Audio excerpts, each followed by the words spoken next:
Once upon a time, the infamous rover Reynardo plundered the floating isles. Then his mother called him to her deathbed. "Swear to me that you won't die on the gallows," she rasped. Reluctantly, he swore. And he whiled away his days at home with music, cards, and wine. But the Emperor had changed. He'd been good once, a shy, almost humble toad. He'd built universities. But then people started whispering about mass graves in the woods, midnight rituals, victims screaming.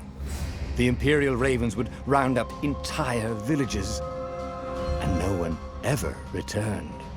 The Ravens had come to Ubar scouting for ancient books said to be of great power.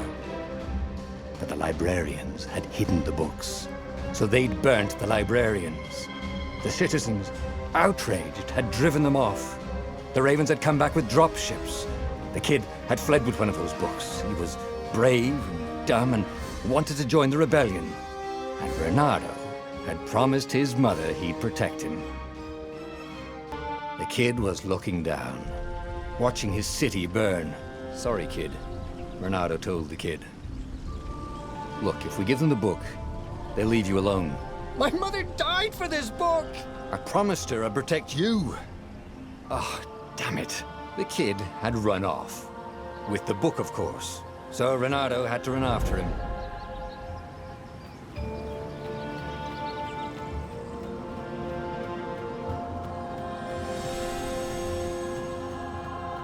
The two Ravens were staring at the kid like he was their dinner, which probably was what was in their tiny brains. "Hey," Reynardo said. They cocked their heads at him. "Pick on someone as ugly as you." Wait, that didn't come out right. For the Emperor! The Ravens cawed and rushed at him.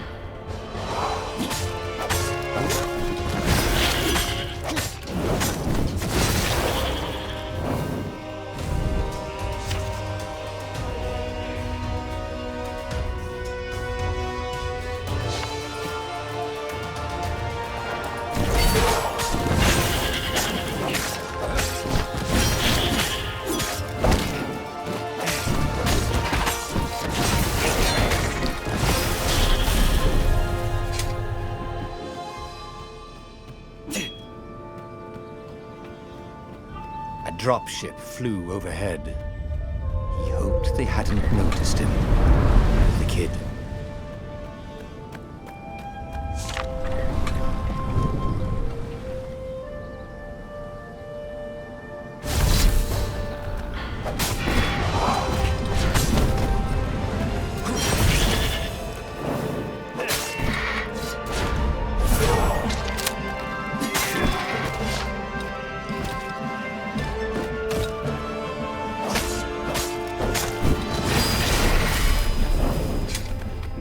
Oh, right. The Gate of Heroes. Someone's idea of a joke, making the Skyship Docks a gated community. You needed a hero's sword to open it. And the kid was on the other side of the gate. Who let you through? Promise me you'll take the book to the rebels, or I'm gonna steal your ship. I'm not taking that damn book anywhere, and neither are you. Try and stop me, laughed the kid. I bet you don't even have a hero's sword. And with that, the kid hopped away. Had to hand it to the kid. He was an idiot, but he had guts. Where was Reynardo going to get a hero sword? Ore and wind essence? That sounds about right. I'll need a workshop, though. Perfect.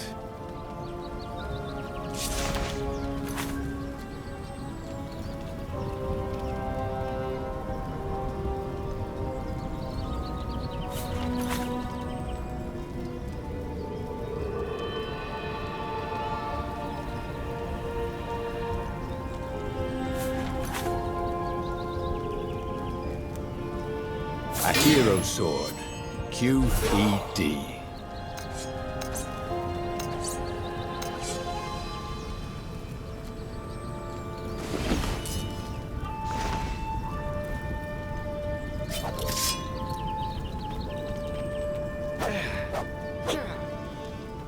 This is what he got for settling down and finding people to care about.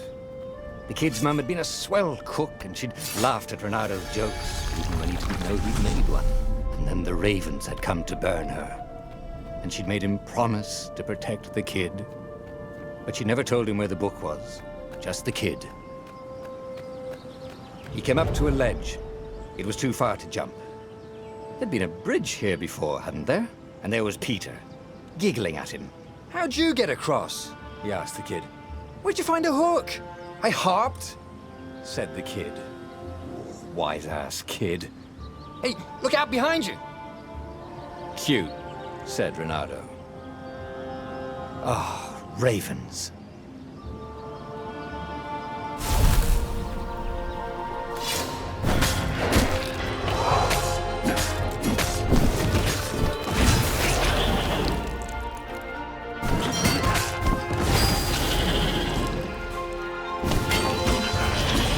It was time to talk some sense into the kid. Just hook his way across the ledge and chase the kid down. Thing was, he hadn't used his hook since he'd retired. How had he done it? Maybe if he meditated at that altar there, he'd remember his old skills.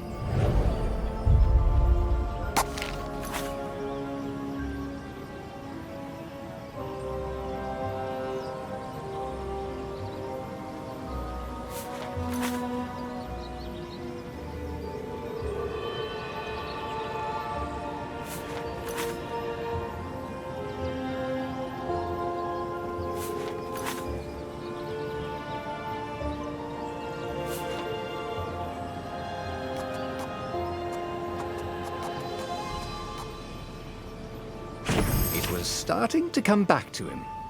Something you never completely forgot, like how to freeze time when attacking. The more he fought, the more he'd probably remember.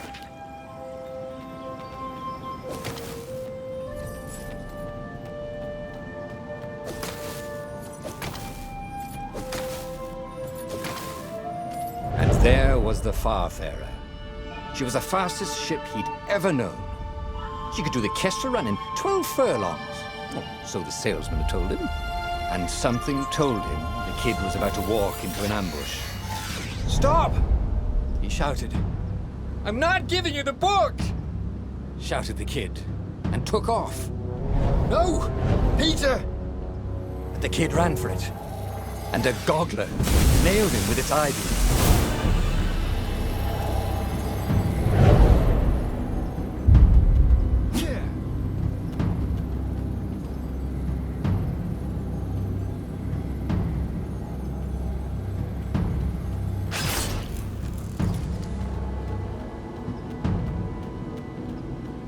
The book was unburned. Next to it were the buckles from the kid's shoes, and a kid-sized pile of ashes. Damn it, why hadn't he lied and told the kid he'd take the book to the rebels? The kid would be alive now. Really pissed off and betrayed, but alive. Oh, damn it. Renado picked up the book. He couldn't let the Empire have it now. He was going to have to get it out of there. He'd be a wanted man. Probably have to join the rebellion just to have a place to dock. Well, he'd hated home life anyway.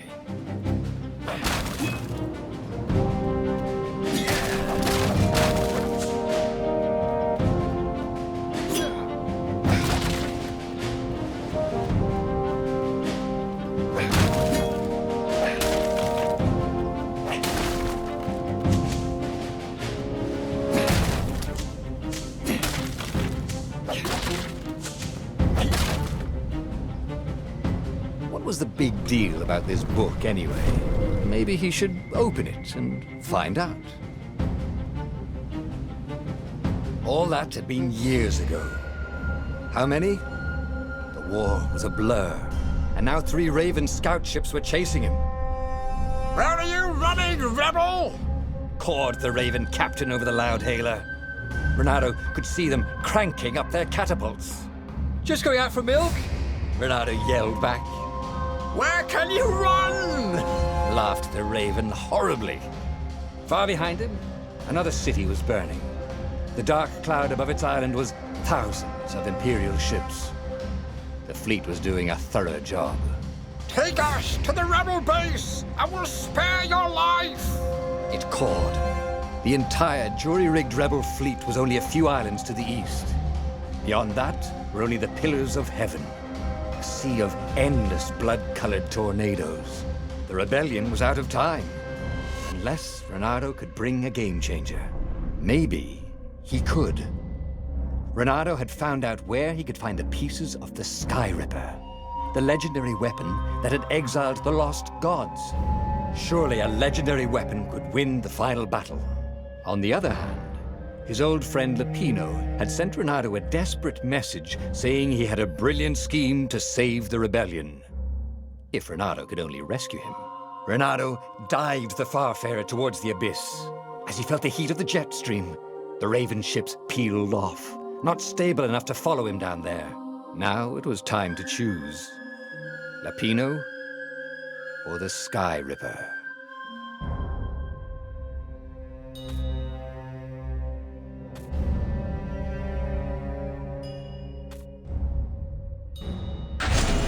Every child knew about the Sky Ripper.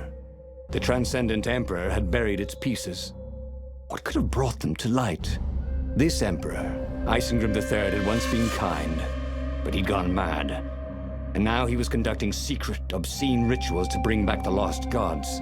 Had he, somehow, summoned the long-lost components of the legendary weapon out of the deep places of the earth? It was more than Reynardo could fathom. But if he could find a legendary weapon, he would use it.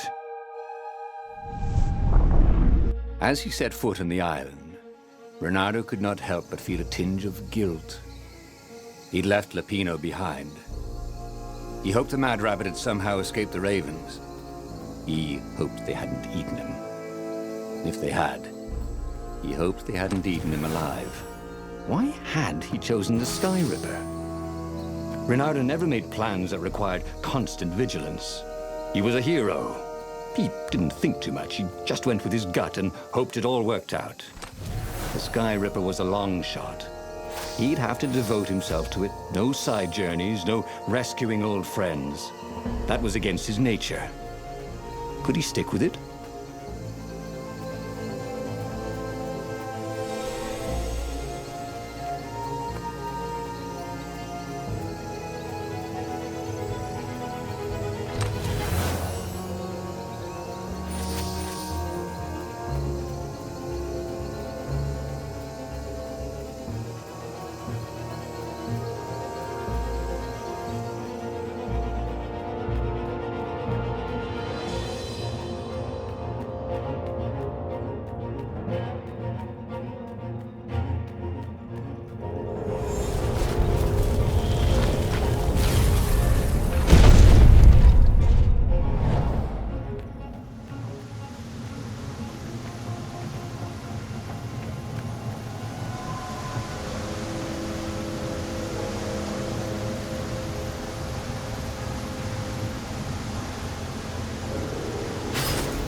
Well, the eyes have had it.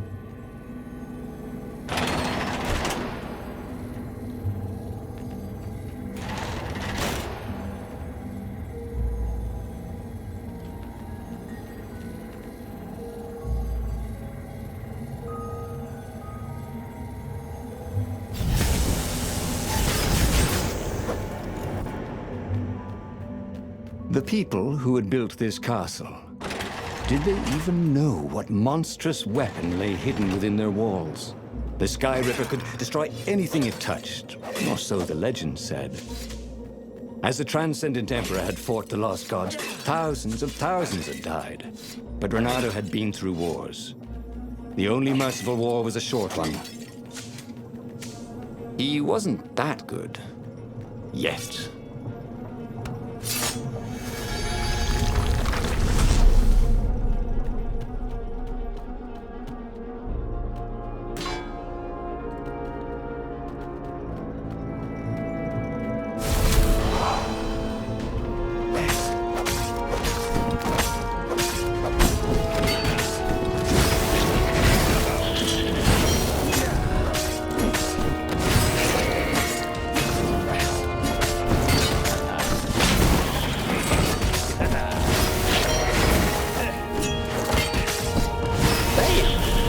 to Earth. Renato toes the corpses.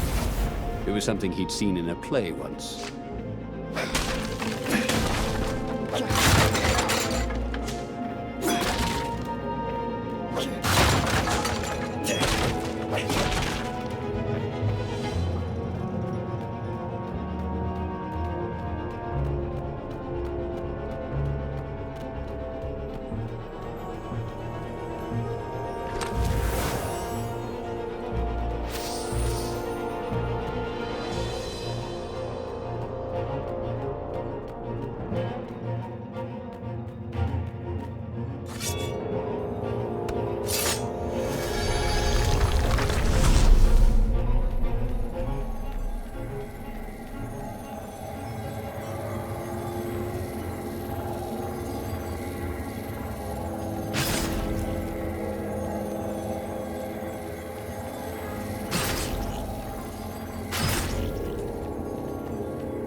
Say goodnight, Gracie, said Renato, wondering who Gracie was.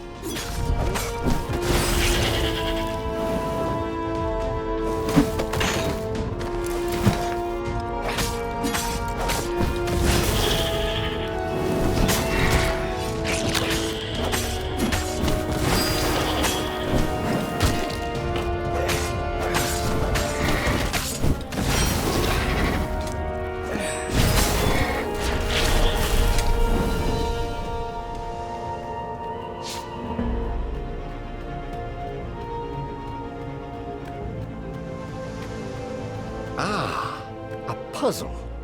Renato loved puzzles, except when he couldn't figure them out. On the other hand, if there was a puzzle, it was probably meant to keep people away from something good.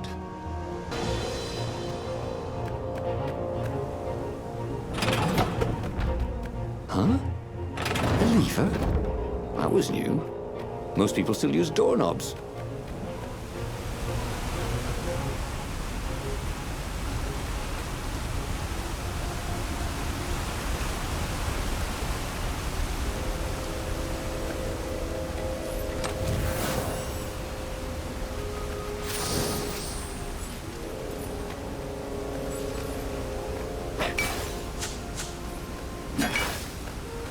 Renato's blood was up.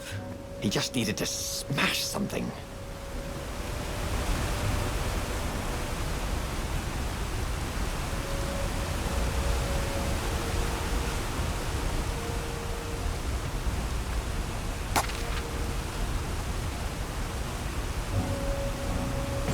It was starting to come back to him.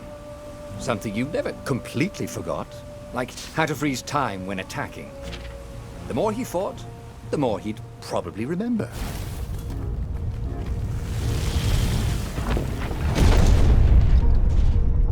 There it was. Sky Ripper's armature. The stuff that dreams are made of. Engineers' dreams, anyway. The device was intricate. No one alive had the skill to make a thing like it. How was it part of a weapon at all? He'd have to ask a scientist. But first, he'd get the second piece. Sky Ripper had a heart, a core that had come to rest on the next island. Well, there was another island he could reach. Zenobia had just invaded it with her father's Raven battalions. She must be encamped there still. But fighting Zenobia now, that made no sense at all. He'd already sacrificed one friend to get this armature, was it? He didn't need to hurry to face her. She would find him.